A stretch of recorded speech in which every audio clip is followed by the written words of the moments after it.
Assalamu alaikum everybody, this is Sikandar at MM Financials. I hope you guys are doing fine and learning with us. Page को जरूर like कीजिएगा, follow कीजिएगा और इसके साथ notifications को जरूर टर्न ऑन कर लीजिएगा। आज आईएमएफ की तरफ से पाकिस्तानी गवर्नमेंट को फिर एक पुश किया गया है to increase the taxes worth 225 billion rupees. Taxes मतलब महंगाई और इन्फ्लेशन। इस दफ़ा थोड़ा सा डिफरेंस ये है कि महंगाई जो है वो ग्लोबली इन माय ओपिनियन आने वाली है because of the increase in monetary supply of dollar. और जो जो डॉलर डिपेंडेंट कंट्रीज हैं उन सबको इस चीज़ पे बहुत ज़्यादा असरअंदाज होंगी उनके ऊपर ये चीज़ें। और इस वक्त जो है क्योंकि increase of monetary supply in dollars वो अभी तक मार्केट पे उस तरह से उसका असर नहीं हुआ कि जिस तरह से होना चाहिए था, क्योंकि 37% अगर इंक्रीज है तो उसको वो मार्केट में भी उस तरह से रिफ्लेक्ट नहीं हुई है। पाकिस्तान में तो खैर जो अभी तक इंक्रीज हुई है डॉलर सॉरी जो प्राइसेस हैं चीज़ों की, अशिया खुर्दो नोश और डिफरेंट आइटम्स, वो डॉलर की वजह से बेसिकली उसमें इतना असरअंदाज वो नहीं हुई है। ऑल्दो हमारी करेंसी ज़रूर डेप्रिशिएट हुई है अगेंस्ट डॉलर, बट उसके रीजंस जो हैं वो डिफरेंट हैं। उसके रीजंस में आईएमएफ के कर्जे हैं, जिसमें आईएमएफ में आपको last time I think month ago I told you कि आईएमएफ इज पुशिंग पाकिस्तान कि वो अपने अगर नेक्स्ट जो कर्जे हैं उनके लिए उसको रुपी जो है उसको गिराना होगा अगेंस्ट डॉलर। और यहाँ तक बात जा रही थी कि उसको फ्री फॉल कर दिया जाए, या फ्री फॉल से मतलब है कि उसको मार्केट जो है उसके ऊपर छोड़ दिया जाए और स्टेट बैंक इन चीज़ों में बिल्कुल इंटरवीन ना करे। लेकिन आई थिंक गवर्नमेंट जो है उसने वो एक खामोश अंडरस्टैंडिंग डेवलप की और उसमें जो रुपी है वो हमने अप्रिशिएट होता देखा अगेंस्ट डॉलर। फर्दर क्या होगा वो तो खैर गवर्नमेंट का डिसीजन है इसमें, लेकिन फॉर द नाउ इन्फ्लेशन अब पाकिस्तान में भी जो है वो डॉलर मॉनेटरी सप्लाई की वजह से नहीं अभी तक आई।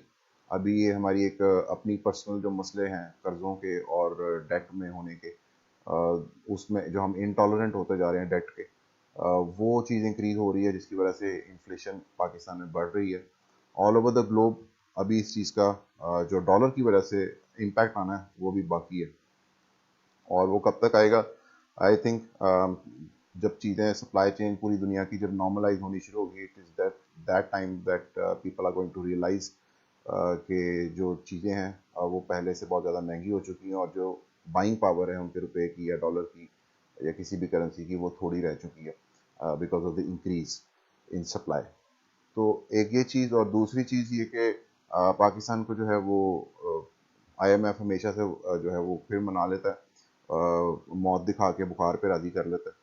जिस तरह पहले उन्होंने कहा जी मार्केट पे आप डॉलर छोड़ दें, और उसके बाद एक खामोश अंडरस्टैंडिंग के थ्रू रुपी को अप्रिशिएट करवा दिया गया। उसके बाद फिर अब 225 बिलियन रुपीज़ के जो है कर्जे हैं सॉरी टैक्सेस हैं वो इंक्रीज़ करवाए जाएंगे। ऑब्वियसली अगेन फिर मौत दिखा के बुखार पे राज़ी कर लिया जाएगा। तो ये कब तक चलता रहेगा? I don't know. मिराकुलस कुछ इवेंट्स चाहिए होंगे पाकिस्तान को इसमें से निकलने के लिए, specially something related to CPEC और some projects that are in pipeline. उनको जो है वो दिन की रोशनी का इस टाइम बहुत जल्दी उनको आना पड़ेगा, क्योंकि ये सिस्टम जो है वो मज़ीद स्लो करता जाएगा और इन्फ्लेशन को बढ़ाता चला जाएगा। ये बिल्कुल ऐसे ही है कि जो इंजन पावर है वो कम करती जाएं और उसके ऊपर लोड बढ़ाते चले जाएं, तो obviously ultimately it is going to stop working. तो इस टाइम ऐसी सिचुएशन में फंसे हुए हैं। Let's see what happens. Jumping into the charts, KSC 100 weekly time frame के ऊपर हमारे पास इस टाइम कोई मेजर चेंजेस नहीं है, एक्सेप्ट द फैक्ट कि वीकली क्लोज हुआ which was unfortunately below 55 EMA। और मेजर चेंजेस इसलिए नहीं है क्योंकि although we have close below 55 EMA, major changes इसलिए नहीं है क्योंकि structurally we are still intact on the weekly.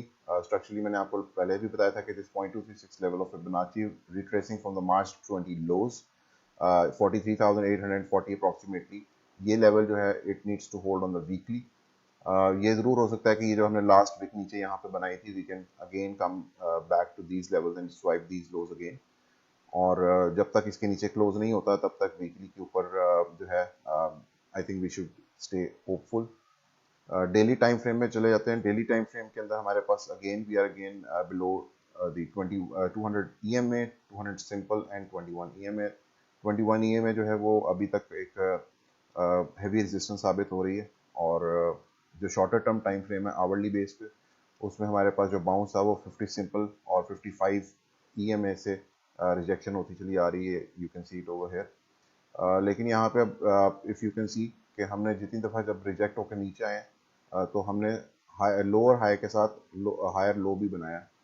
तो दिस कैन इंडिकेट कि हम एक स्क्वीज़ की तरफ जा रहे हैं और वो स्क्वीज़ जो है एक वॉलेटिलिटी इंक्रीज़ की तरफ जाएगा। वॉलेटिलिटी इंक्रीज़ का मतलब बिल्कुल नहीं है ये कि आप ऊपर की तरफ जाएंगे। द पॉइंट इज़ कि this range is going to break और वन साइड और दी अदर। जिस तरफ भी ब्रेक होगा मूव जो है वो आपको समवट अराउंड इस तरह से करके नज़र आ सकता है। You can call it as a symmetrical triangle as well. इसका इस पार्ट को आप टारगेट ले सकते हैं टुवर्ड्स द अपसाइड और टू द डाउन साइड, जिस तरफ भी ब्रेकआउट हो। अभी तक जो RSI है that is favouring the upside क्योंकि डाइवर्जेंस है इसके अंदर। और जो हमारे पास बोलिंजर रेशियोज हैं, परसेंटेज रेशियोज, वो भी न्यूट्रल जोन में एंटर होना चाह रही हैं। Let's see how it plays out. I think may be on Monday we can make this move to the upside, but जो अपसाइड की ट्रेड है वो इसके ब्रेकआउट के से पहले नहीं ली जा सकती। That is going to be very aggressive and an unmanageable trade. तो breakout to the other side will give you a trade on this one. इसके बाद USD टू PKR चलते हैं। USD टू PKR में मैंने आपको कल बताया था कि दीज कैंडल्स आर ये जो दो कैंडल्स थी और ये हर दफ़ा विक है, which means there is a sell pressure. और मैंने आपको बताया था कि जो कल फाइनेंस मिनिस्टर ने जो उसमें किया था कि sorry state bank of Pakistan ने किया था कि $500 से ऊपर अगर आप खरीदना चाहते हैं तो you will have to have a biometric verification. तो वो that can hold it for some time, not in a mid to long term but in a short term maybe yes। और ये कैंडल्स भी बता रही थी कि there is a sell pressure and we can have a pullback, so yes we are probably getting a pullback। let's see कितना नीचे आता है। लेकिन यहाँ पे भी you can see कि ऊपर से अगर विक्स आ रही हैं, नीचे से भी जो है there is a cut off line right at 170.25 approximately। तो any sort of a daily close below that can give us a pullback। लेकिन अगर डेली क्लोज 170.70 से ऊपर होता है तो that is again going to resume the rally to the upside, but we'll have to see. For now we are in somewhat at pull back territory, moving average से भी दूर है। We can come back easily and test 21 simple 21 EMA on this time frame on the daily. Weekly के ऊपर मैंने आपको previously भी बताया था कि we are getting a closes above these levels which are at 168.3। Previously काफ़ी हैवी रेजिस्टेंस थी यहाँ पे ये, और उसके ऊपर हमने क्लोजेस कर ली हैं। वीकली टाइम फ्रेम के ऊपर भी हम ऊपर क्लोज करने के बाद इसको एज ए सपोर्ट टेस्ट करने नीचे आ सकते हैं एट 168.3। एनी सॉर्ट ऑफ जो मेजर आप पुल बैक कह सकते हैं वो 168.3 के नीचे अगर वीकली क्लोज होता है that is going to give us a major pull back. उससे नीचे जो है मैं 1 से 2 रुपए से नीचे आता हुआ रुपए को फिलहाल नहीं देख रहा। 168.3 I think is going to hold. अगर वो होल्ड नहीं करता होना weekly time frame only then we can count on a further pull back. और अगर ये होल्ड कर जाता है तो 1.618 is going to be the first extension level target that is at 178.4। इसके साथ बिटकॉइन में जंप इन करते हैं। बिटकॉइन में मैंने आपको बताया था कि वी आर वेरी बुलिश और हमने प्रीवियस जो है इस हाई के ऊपर एक और अनदर हाई बना लिया है।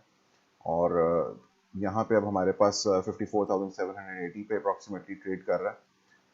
अगर हम 630 के नीचे क्लोज करते हैं यानी कि 54,630, that is going to give us a pull back on the daily time frame. 4 hourly के ऊपर जो है हमारे पास यहाँ पे मैंने आपको एक रिग्रेशन ये चैनल भी दिखाया था somewhat like this.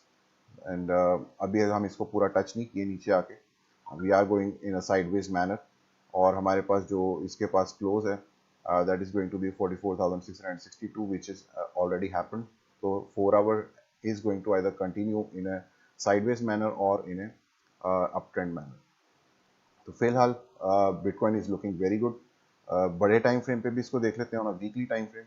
Weekly time frame पे you can see it over here कि हमने वीकली टाइम फ्रेम में अपना जो प्रीवियस हाई बनाया था उसके ऊपर हमने वीकली क्लोज करनी है by the end of Sunday morning, that is going to be 5 AM Pakistani. और उसमें just watch out for this this is 51,900 51,900 के नीचे संडे को क्लोज नहीं होना चाहिए, otherwise there can be difficulties क्योंकि that is going to be a lower high than the previous one, और वो डबल टॉप स्ट्रेटजी में वीकली के ऊपर which has a lot of weightage can implement that. I am sorry.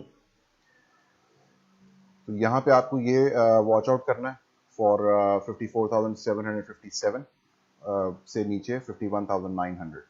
इसके अलावा oil में मैंने आपको लास्ट टाइम भी प्रीवियसली बताया था कि जो हमारे पास ये लेवल है 77.6 अप्रॉक्सीमेटली, हमने उसके ऊपर क्लोज कर लिया है। कल मैंने आपको बताया था कि ये ट्रेंड लाइन है, this diagonal needs to hold. If it holds we are further going to continue and yes you can see it over here, we are holding it very well.